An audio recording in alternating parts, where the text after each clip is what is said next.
ইঞ্জিনটা চইলা গেলে হাইরে হাইরে হাই, ডাব্বাটা পইরা রইবে এই যে দুনিয়ায়। মাটিরে দেহ কানি মাটিতে বিছাই, সঙ্গের সাথী আইব ফিরা নাই রে নাই রে নাই। ইঞ্জিনটা চইলা গেলে হাইরে হাইরে হাই, ডাব্বাটা পইরা রইবে এই যে দুনিয়ায়। ইঞ্জিনটা চইলা গেলে হাইরে হাইরে হাই, ডাব্বাটা পইরা রইবে এই যে দুনিয়ায়। মাটির দেহ কানি মাটিতে বিছাই, সঙ্গের সাথী আইব ফিরা নাই রে নাই রে নাই। ইঞ্জিনটা চইলা গেলে হাইরে হাইরে হাই, ডাব্বাটা পইরা রইবে এই যে দুনিয়ায়। ইঞ্জিনটা চইলা গেলে হাইরে হাইরে হাই, ডাব্বাটা পইরা রইবে এই যে দুনিয়ায়। ইঞ্জিন বুঝেন তো? ইঞ্জিন হলো আমাদের এই যে দেহের ভিতরে যেই রুহুটা আছে, এটা হলো ইঞ্জিন, আর এই দেহটা হলো ডাব্বা। রেলগাড়ি দেখছেন না আপনারা? ইঞ্জিন ছাড়া রেলগাড়ির ডাব্বার কোনো দাম আছে? ভ্যালু আছে? ওই ইঞ্জিনে টাইনা নেয়। তো আমাদের ইঞ্জিন হলো এই রুহুটা। রুহুটা যখন চলে যাবে ডাব্বাটা পড়ে থাকবে, এর কোনো ভ্যালু নাই, এটা খাসা একটা। 3.5 হাত মাটির ঘর, অন্ধকার সেই কবর, আলোকে জ্বালাইবে খবর রাখলি না। মাওলা যদি থাকেন রাজি, আলো জ্বালাইবে মাঝি। মাওলা যদি থাকেন রাজি, আলো জ্বালাইবে মাঝি। নইলে যে দুঃখ কষ্টর সীমা নাই রে নাই। ইঞ্জিনটা চইলা গেলে হাইরে হাইরে হাই, ডাব্বাটা পইরা রইবে এই যে দুনিয়ায়। ইঞ্জিনটা চইলা গেলে হাইরে হাইরে হাই, ডাব্বাটা পইরা রইবে এই যে দুনিয়ায়। মাটির দেহ কানি মাটিতে বিছাই, সঙ্গের সাথী আইব ফিরা নাই রে নাই রে নাই। ইঞ্জিনটা চইলা গেলে হাইরে হাইরে হাই, ডাব্বাটা পইরা রইবে এই যে দুনিয়ায়। ঠিক না ভাই? মুহাদ্দিস দেহলভী রাহমাতুল্লাহি আলাইহি বলেন, গাছও নামাজ পড়ে, মাছও নামাজ পড়ে, জঙ্গলের হিংস্র প্রাণীও নামাজ পড়ে, গবাদি পশুও নামাজ পড়ে। কুল্লুন কদ আলিমা সলাতাহু ওয়া তাসবিহা। গাছের নামাজ হলো তার রুকু নাই, সিজদা নাই, দাঁড়ায় দাঁড়ায় নামাজ পড়া।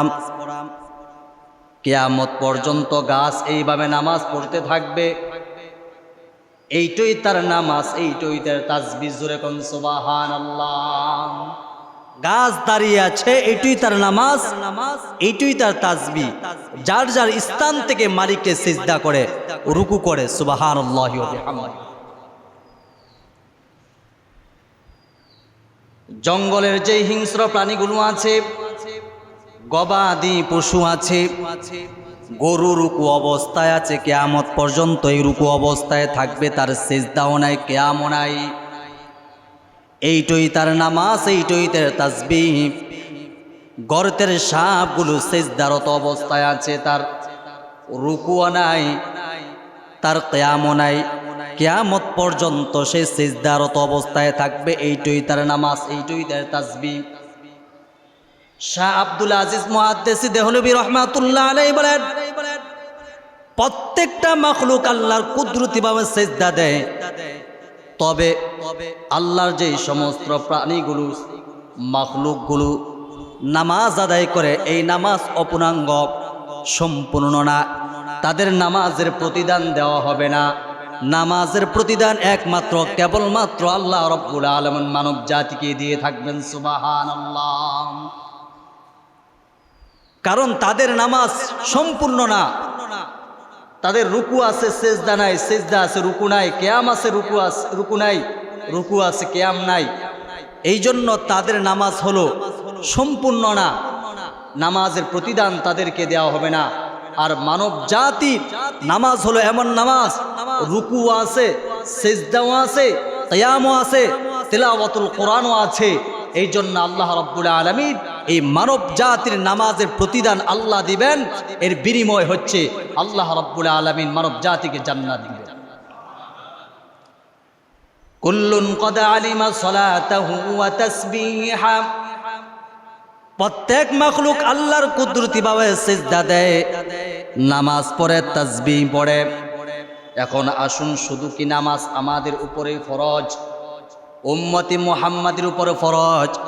না না না, তাফসীরের কিতাবগুলো পড়লে পাওয়া যায় আল্লাহ রাব্বুল আলামিন পৃথিবীর সূচনা লগ্নে থেকে শেষ পর্যন্ত যত নবী রাসূল পৃথিবীর জমিনে আগমন করেছে, পদার্পণ করেছে, সকলের উপরে নামাজ ফরজ করে দিয়েছে।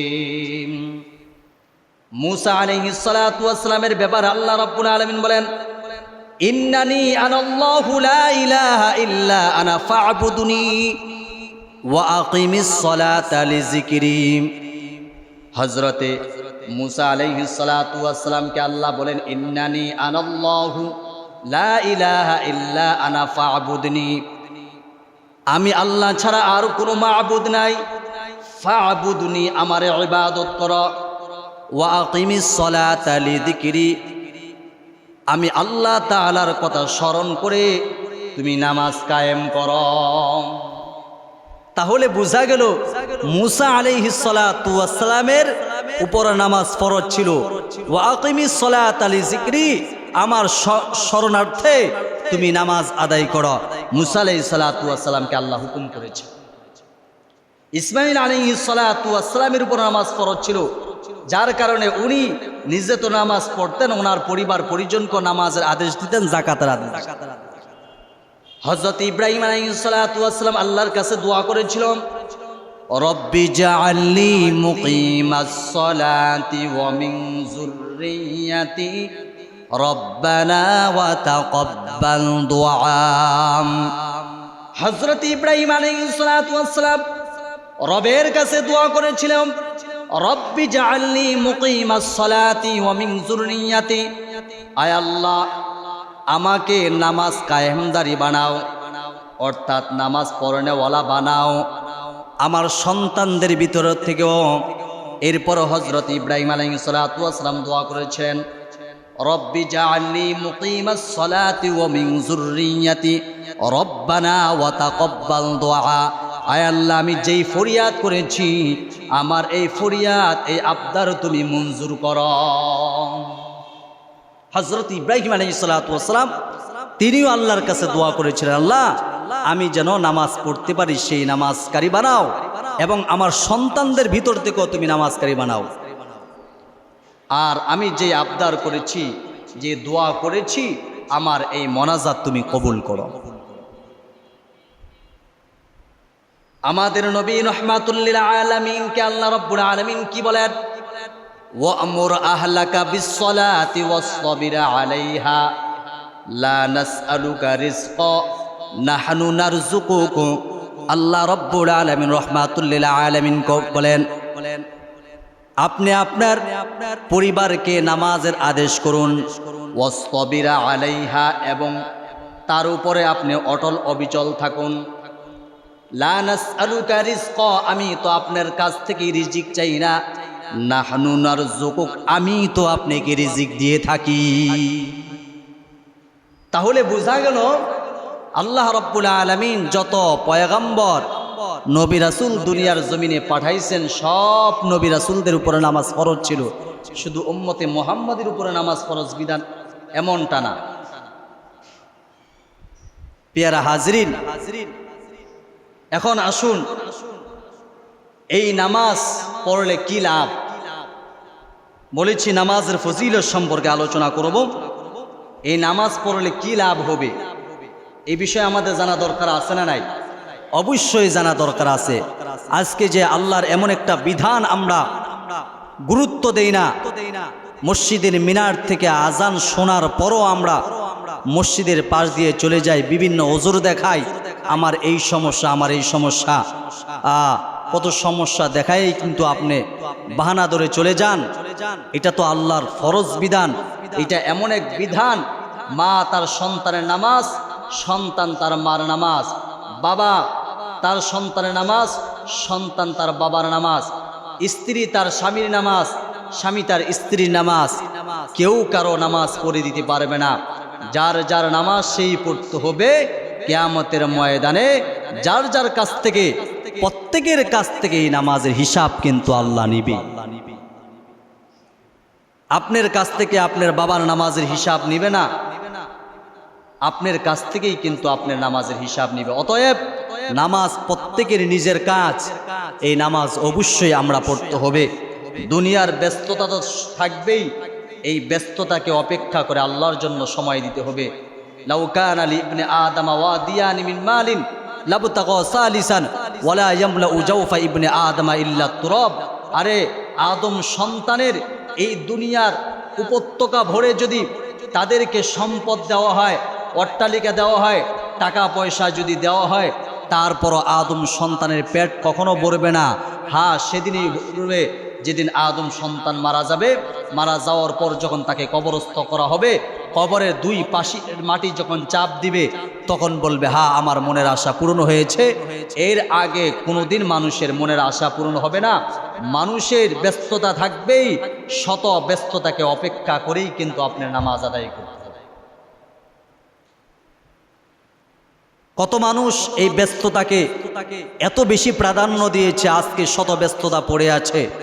গাড়ি বাড়ির মালিক সময় ফুরিয়ে গেছে, অন্ধকার কবরে ঘুমিয়ে আছে, মাত্র 3টা টুকরা কাফনের কাপড় নিয়ে। এমন ইতিহাস আছে না নাই? ব্যস্ততার অভাব নাই, কিন্তু আজকে এই ব্যস্ততাকে অপেক্ষা করে কবরে শুয়ে আছেন। আজকে তাদের ব্যস্ততা কোথায়? এজন্য মুসলমান ভাইয়ের আমার, কথাগুলো দিল দিয়া বুঝবেন। নামাজ পড়লে গুনাহ আল্লাহ মাফ করে দিবেন। রাসূল কারীম সাল্লাল্লাহু আলাইহি ওয়াসাল্লাম বলেন, আস-সালাতুল খামসু কাফফারাতু মা বাইনাহা। 5 ওয়াক্ত নামাজ মধ্যবর্তী সময়ের কাফফারা স্বরূপ। বাড়ির কাজ করে অথবা রাজমিস্ত্রি, এই লোকটা ওনার বাড়ি থেকে কর্মস্থলে যেতে 5টা নদী পড়ে। কয়টা? 5টা নদী পড়ে। সে কাজ করার জন্যে তার কর্মস্থলে চলে গেল। কাজ শেষ করে এই যে রৌদ্রে পড়ে কাজ করেছে, কত কষ্ট হয়েছে, তার শরীরে ময়লা যুক্ত হয়েছে না? ময়লা আবর্জনা যুক্ত হয়েছে। শুধু তাই নয়, তার শরীরে ঘাম বের হয়েছে, দুর্গন্ধ বের হয়ে গেছে। সারাদিন কাজ করার পর যখন সন্ধ্যা গণিয়ে আসছে, এখন বাড়িতে আসার সময় এই লোকটা যদি 5টা নদী থেকে গোসল করে, আপনারাই বলেন ওই লোকের শরীরে কোনো গামের গন্ধ কইব? বুঝেন নাই মনে হয়? গামের গন্ধ কইব? 5টা নদীতে গোসল করছে। একটা নদীতে গোসল করলে যথেষ্ট, 5টা নদীতে গোসল করে তার বাড়িতে আসছে। এখন তো তার শরীরে কোনো দুর্গন্ধ থাকবে না, ময়লা আবর্জনাও থাকবে না। ঠিক তেমনি ভাবে রাসূল কারীম সাল্লাল্লাহু আলাইহি ওয়াসাল্লাম বলেন, কোন বান্দা বান্দি যদি 5 ওয়াক্ত নামাজ আদায় করে, আল্লাহ রাব্বুল আলামিন ওই বান্দা বান্দির সমস্ত গুনাহ খাতা মাফ করে তাকে পুত পবিত্র করে দেয়।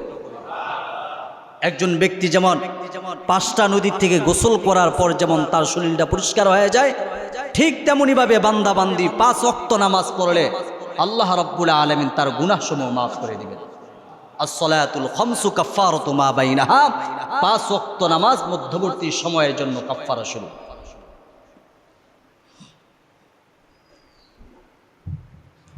শুধু তাই নয়, আরেকটা হাদিস আপনাদের সম্মুখে আমি উপস্থাপন করছি। রাসূল কারীম সাল্লাল্লাহু আলাইহি ওয়াসাল্লামের জীবনের শেষ বাক্য ছিল, আস-সালাত ওয়া মা মালাকাত আইমানুকুম।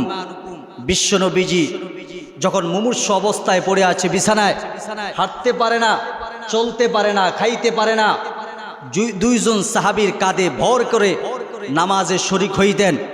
ওই সময় রাসূল কারীম সাল্লাল্লাহু আলাইহি ওয়াসাল্লামের এমন একটা অবস্থা হয়েছে, মৃত্যুর পূর্বে আস-সালাত ওয়া মা মালাকাত আইমানুকুম এই শব্দটা এত বেশি পরিমাণ বলেছিল, বলতে বলতে বিশ্বনবীজির মুখ দিয়ে ফেনা উঠে গিয়েছিল। রাসূল কারীম সাল্লাল্লাহু আলাইহি ওয়াসাল্লাম বলেন, আস-সালাত ওয়া মা মালাকাত আইমানুকুম, তোমরা তোমাদের নামাজের প্রতি এবং তোমাদের অধীনস্থদের প্রতি যত্নবান হও। অর্থাৎ তোমার অধীনস্থে যারা কাজ করে তাদের প্রতি তুমি যত্নবান হও, তাদের কাজ শেষে তুমি তাদের পারিশ্রমিক দিয়ে দাও, তাহলে তাদের কলিজা ঠান্ডা হয়ে যাবে। গাম শুকানোর আগেই তাদের পারিশ্রমিক দিয়ে দাও। আর তোমাদের উপরে যে নামাজ ফরজ, এই নামাজ তোমরা আদায় করো। বিশ্বনবীজি এত বেশি পরিমাণ এই শব্দটা বলেছেন, as-salat ওয়া মা মালাকাত আইমানুকুম। নবীজির জামাতা হযরত আলী রাদিয়াল্লাহু তাআলা আনহু বলেন, বিশ্বনবীজির জীবনের শেষ বাক্য এটা ছিল, as-salat ওয়া মা মালাকাত আইমানুকুম। পড়তে পড়তে বলতে বলতে রাসূল করিম সাল্লাল্লাহু আলাইহি ওয়াসাল্লামের মুখ দিয়ে ফেনা উঠে গিয়েছে। তাহলে নামাজের কত গুরুত্ব। মুসলমান ভাইরা আমার, সুনান আহমদ থেকে আরেকটি হাদিস আপনাদের সামনে উপস্থাপন করছি। হাদিস নম্বর 21557 নম্বর হাদিস। আন আবি যারর রাদিয়াল্লাহু তাআলা আনহু আন্না রাসূলুল্লাহি সাল্লাল্লাহু আলাইহি ওয়াসাল্লাম খরাজা জামানাশ শীতায়। হযরত আবু যর রাদিয়াল্লাহু তাআলা আনহু থেকে হাদিসটি বর্ণিত। আবু যর বলেন, বিশ্বনবীজি কোনো এক শীতকালে বের হলেন। ওয়াল ওয়ারাকু ইয়াতাহাফাতু, যখন গাছের পাতাগুলো ঝরে পড়ছে। ফাআখাযা বিগুসনাইনি মিন শাজারাতিন, বিশ্বনবীজি রাহমাতুল লিল আলামিন একটা গাছের ডালকে ধরে নাড়া দিল। ক্বালা ফাজাআলা যালিকাল ওয়ারাকু ইয়াতাহাফাতু, ঝরঝর ঝরঝর করে পাতাগুলো ঝরে পড়ছে।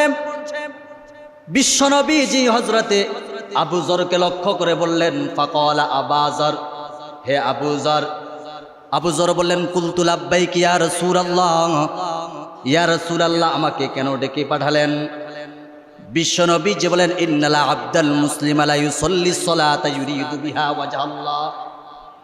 হে আবু যর, নিশ্চয়ই কোনো মুমিন বান্দা যদি আল্লাহকে রাজি খুশি করার জন্য 5 ওয়াক্ত নামাজ আদায় করে, ফাতাহাফাতু আনহু যুনুবুহু, তার গুনাহসমূহ এমন ভাবে ঝরে পড়ে, কামা ইয়াতাহাফাতু হাযাল ওয়ারাকু মিনাশ শাজারাত, যেমনই ভাবে গাছ থেকে পাতাগুলো ঝরে পড়েছে, ঠিক তেমনই ভাবে তার শরীর থেকে আল্লাহ রাব্বুল আলামিন গুনাহগুলো ঝরে দিবে।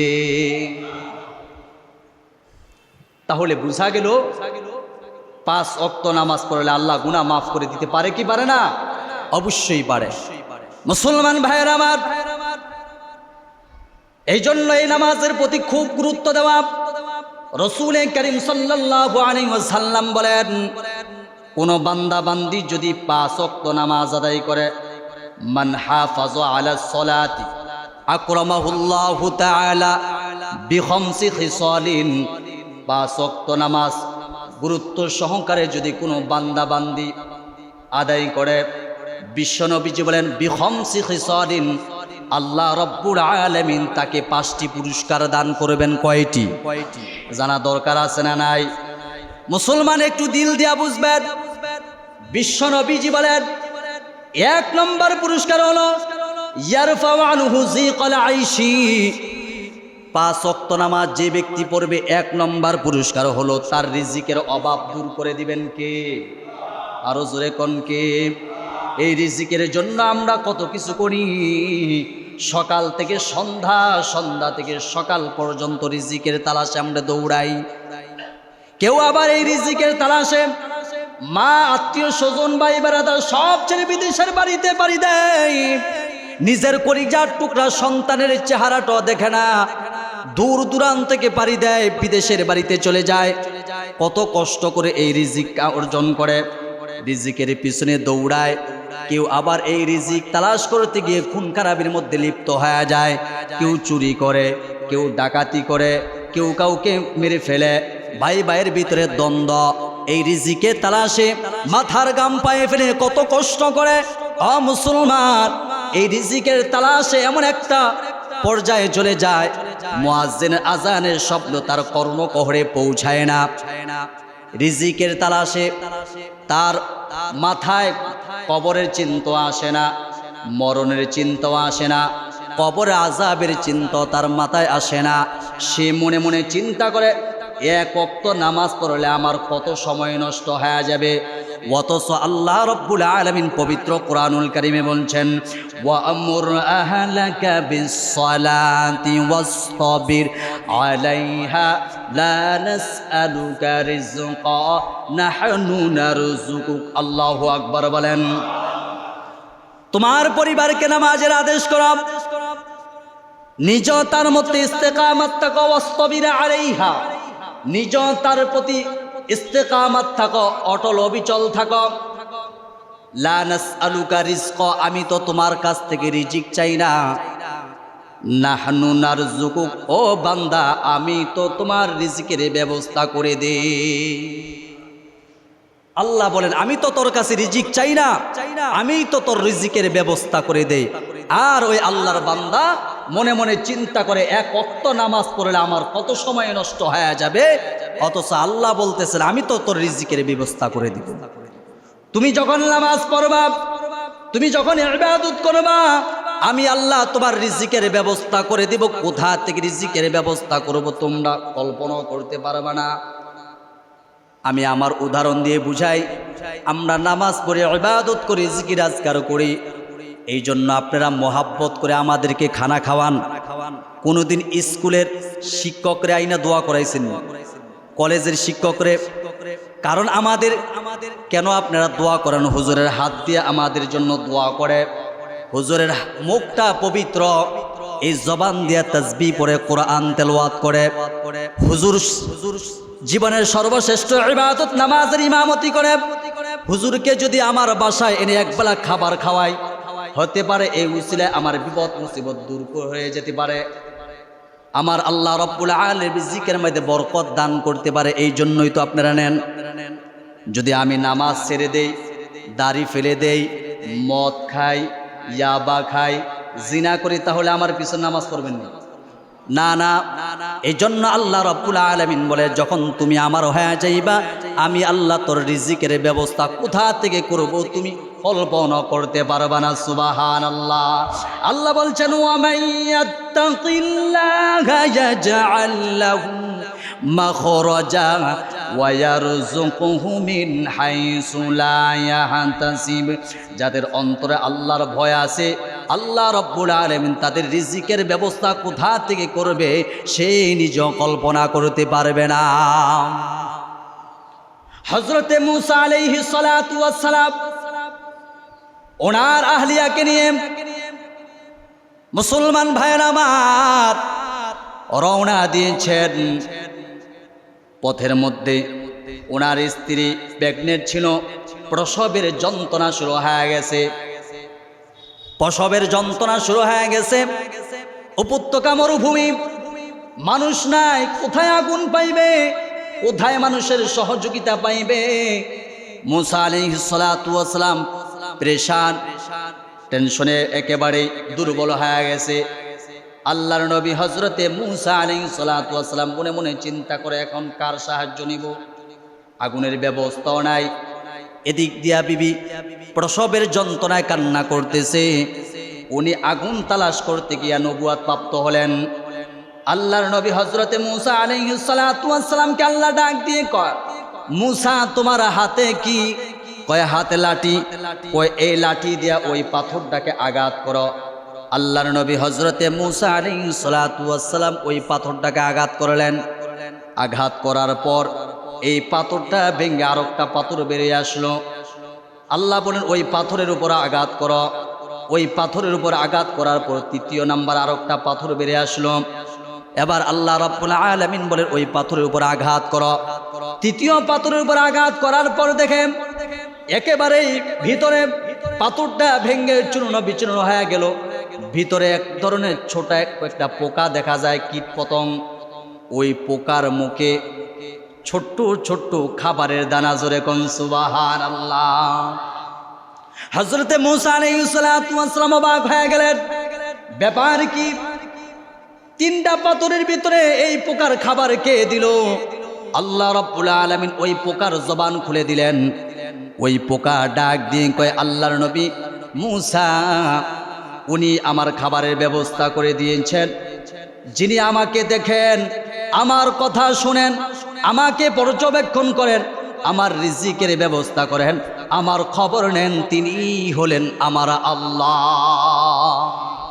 যে আল্লাহ রব্বুল আলামিন ছোট্ট একটা মাখলুক, কীট পতঙ্গ, যার কোনো হিসাব নিকাশ নাই, তার যদি খাবারের ব্যবস্থা করে দিতে পারে পাথরের ভিতরে, ওই আল্লাহ রব্বুল আলামিন আশরাফুল মাখলুকাত আমরা আমাদেরকে এত আদর করে, মায়া করে, মহাব্বত করে বানাইছেন। ওয়ালাকাদ কাররামনা বানি আদম, এত মর্যাদাশীল আমাদেরকে বানাইছেন। ওই আল্লাহ নামাজের মাধ্যমে আল্লাহ আমাদের খাবারের ব্যবস্থা করে দিতে পারেন কি পারেন না? এই জন্য মুসলমান ভাইয়ের আমার, নামাজ আদায় করতে হবে। বিশ্ব নবীজি বলেন, এক নম্বর হলো ইয়ারফাউ আনহু যিকাল আইশি, রিজিকের অভাব দূর করে দিবেন কে? জোরে কোন কে? ও মুসলমান। দুই নম্বর হলো আল্লাহর রাসূল সাল্লাল্লাহু আলাইহি ওয়াসাল্লাম বলেন, ওয়া আযাবাল কবরি, 5 ওয়াক্ত নামাজ যে পড়বে তার কবরে আযাব মাফ করে দিবেন আল্লাহ। যদি কবরের আযাব মাফ করে দেন, টেনশন আসেনি, কোনো পেরেশানি আসেনি? রাসূল কারীম সাল্লাল্লাহু আলাইহি ওয়াসাল্লাম বলেন, আল কবরু আউয়ালু মানজিল মিন মানাজিলিল আখিরাহ, মানুষ মারা যাওয়ার পর 3টা ঘাঁটি হবে, সর্বপ্রথম ঘাঁটি হবে কবর। ওই কবরে যদি কোনো বান্দা বান্দি ধরা খেয়ে যায়, বাকি সব ঘাঁটির মধ্যে নিশ্চিত সে ধরা খেয়ে যাবে। আর প্রথম ঘাঁটিতে যদি সে সার পেয়ে যায়, বাকি সব ঘাঁটিতে সে সার পেয়ে যাবে। জোরে কোন ঠিক না ঠিক? এই জন্য মুসলমান বিশ্ব নবীজি বলেন, ওয়া আযাবাল কবরি, যারা 5 ওয়াক্ত নামাজ আদায় করবে আল্লাহ তাদের কবরে আযাব মাফ করে দিবেন। আল্লাহ রব্বুল আলামিন আমাদের সকলের কবরে আযাব মাফ করে দে, বলেন আমিন। আর জোরে কোন আমিন। ইঞ্জিনটা চইলা গেলে হায়রে হায়রে হায়, ডাব্বাটা পইরা রইবে এই যে দুনিয়ায়। মাটিরে দেহ কানি মাটিতে বিছাই, সঙ্গের সাথী আইব ফিরা নাই রে নাই রে নাই। ইঞ্জিনটা চইলা গেলে হায়রে হায়রে হায়, ডাব্বাটা পইরা রইবে এই যে দুনিয়ায়। ইঞ্জিনটা চইলা গেলে হায়রে হায়রে হায়, ডাব্বাটা পইরা রইবে এই যে দুনিয়ায়। মাটির দেহ কানি মাটিতে বিছাই, সঙ্গের সাথী আইব ফিরা নাই রে নাই রে নাই। ইঞ্জিনটা চইলা গেলে হায়রে হায়রে হায়, ডাব্বাটা পইরা রইবে এই যে দুনিয়ায়। ইঞ্জিনটা চইলা গেলে হায়রে হায়রে হায়, ডাব্বাটা পইরা রইবে এই যে দুনিয়ায়। ইঞ্জিন বুঝেন তো? ইঞ্জিন হলো আমাদের এই যে দেহের ভিতরে যেই রুহটা আছে, এটা হলো ইঞ্জিন। আর এই দেহটা হলো ডাব্বা। রেলগাড়ি দেখছেন না আপনারা? ইঞ্জিন ছাড়া রেলগাড়ির ডাব্বার কোনো দাম আছে? ভ্যালু আছে? ওই ইঞ্জিনে টাইনা নেয়। তো আমাদের ইঞ্জিন হলো এই রুহুটা। রুহুটা যখন চলে যাবে, ডাব্বাটা পড়ে থাকবে, এর কোনো ভ্যালু নাই। এটা খাসা একটা। 3.5 হাত মাটির ঘর, অন্ধকার সেই কবর, আলোকে জ্বালাইবে খবর রাখলি নাম। মাওলা যদি থাকেন রাজি, আলো জ্বালাইবে মাঝি। মাওলা যদি থাকেন রাজি, আলো জ্বালাইবে মাঝি। নইলে যে দুঃখ কষ্টর সীমা নাই রে নাই। ইঞ্জিনটা চইলা গেলে হায়রে হায়রে হায়, ডাব্বাটা পইরা রইবে এই যে দুনিয়ায়। ইঞ্জিনটা চইলা গেলে হায়রে হায়রে হায়, ডাব্বাটা পইরা রইবে এই যে দুনিয়ায়। মাটির দেহ কানি মাটিতে বিছাই, সঙ্গের সাথী আইব ফিরা নাই রে নাই রে নাই। ইঞ্জিনটা চইলা গেলে হায়রে হায়রে হায়, ডাব্বাটা পইরা রইবে এই যে দুনিয়ায়। ঠিক না ভাই? ঠিক। মুসলমান ভাইয়ের আমার, বিশ্ব নবীজি বলেন, ওয়া আযাবাল কবরি, কবরে আযাব মাফ করে দিবেন কি করলে? নামাজ আদায় করলে। এইটা হলো 2 নম্বর। 3 নম্বর বিশ্ব নবীজি বলেন, ওয়া ইউতিহিল্লাহু কিতাবাহু বিয়ামিনি, যারা 5 ওয়াক্ত নামাজ পড়বে কিয়ামতের ময়দানে তাদের ডান হাতে আমলনামা দিবে। যাদের ডাইন হাতে আমলনামা দিবে তারা খুশিতে বাগবাগ পুরা হাসরের ময়দানগুলোতে থাকবে, আর যাদের বাম হাতে আমলনামা দিবে তাদের কপাল পড়ে গেছে। তাদের আমলনামা এমনভাবে দেওয়া হবে, এই যে হাতটা দেখতেছেন বুক দিয়া সিনা দিয়া ঢুকাইয়া পিছন দিক দিয়া বের করবে আমলনামা তাদের বাম হাতে দেওয়া হবে। বলবে ইকরা কিতাবাকা কাফা বিনাফসিকাল ইয়াউমা আলাইক, পর তোর আমলনামা পর। ওই নাফরমান বান্দা ওই বেনামাজি বলবে আল্লাহ আমি তো দেখতে পারছি না আমার আমলনামা। তখন আল্লাহ রাব্বুল আলামিন ফেরেশতাদের মাধ্যমে তার ঘাটটা মটকাইয়া পিছন দিক দিয়া দিবে। সে আমলনামা দেখে বলবেন মালি হাযাল কিতাবি লা ইউগাদিরু সগীরাতান ওয়ালা কাবীরাতান ইল্লা আহসাহা ওয়া ওয়াজাদু মা আমিলু হাজিরা। সে বলবে মালি হাযাল কিতাব, মালি হাযাল কিতাব, মালি হাযাল কিতাব লা ইউগাদিরু সগীরাতান ওয়ালা কাবীরাতান। অদ্ভুত কি আমলনামা, ছোট বড় কোথায় কি করেছি সব আমলনামা আমার সামনে আজকে হাজির হয়ে গেছে, আমি সব দেখতে পাচ্ছি, আমি কি করলাম। সেদিন আফসোস করবে মসজিদের মিনার থেকে আজান হওয়ার পরও কেন নামাজে যাই নাই, কত বাহানা ধরেছি, কত অজুহাত দেখাইছি, আজকে আমার আমলনামা আমার সামনে উপস্থিত, হায় আমি কি করলাম, আমি কি করলাম। মুসলমান ভাইয়েরা আমার, এই জন্য সেদিন অনেক আফসোস করবেন, সেদিন আফসোস করলেও কোনো লাভ হবে না, কথা বলেন ঠিক কি না। এটা হলো 3 নম্বর। 4 নম্বর হলো বিশ্বনবীজি বলেন পুলসরাত বিজলির আকারে পার করে দিবেন। পুলসরাত এটা কেমন? পুলসরাত হলো হাসরের ময়দানে এমন একটা ব্রিজ, যেই ব্রিজটা চুলের চাইতো চিকন হবে, হীরার চাইতো ধার হবে। ওই ব্রিজের নিচে জাহান্নামের আগুন দাউ দাউ করে জ্বালায়া দিবে। সেখানে কলা কৌশল করে আপনি পার হতে পারবেন না, সেখানে আপনার ক্ষমতা দিয়ে পার করতে পারবেন না, আপনার দাপট দিয়ে সেখানে পার হতে পারবেন না। সেখানে পার হতে পারবেন একমাত্র নামাজের বিনিময়ে। নামাজে আপনাকে বিজলির আকারে পার করে দিবে। এটা হলো 4 নম্বর। 5 নম্বর হলো ওয়ায়াদখুলুল জান্নাহ বিগাইরি হিসাব। পয়গম্বর আরবি বলেন কোন বান্দা বান্দি যদি 5 ওয়াক্ত নামাজ পড়ে ওয়ায়াদখুলুল জান্নাহ বিগাইরি হিসাব, বিনা হিসাবে আল্লাহ রাব্বুল আলামিন ওই বান্দা বান্দিকে জান্নাতি মেহমান বানায় দিবে।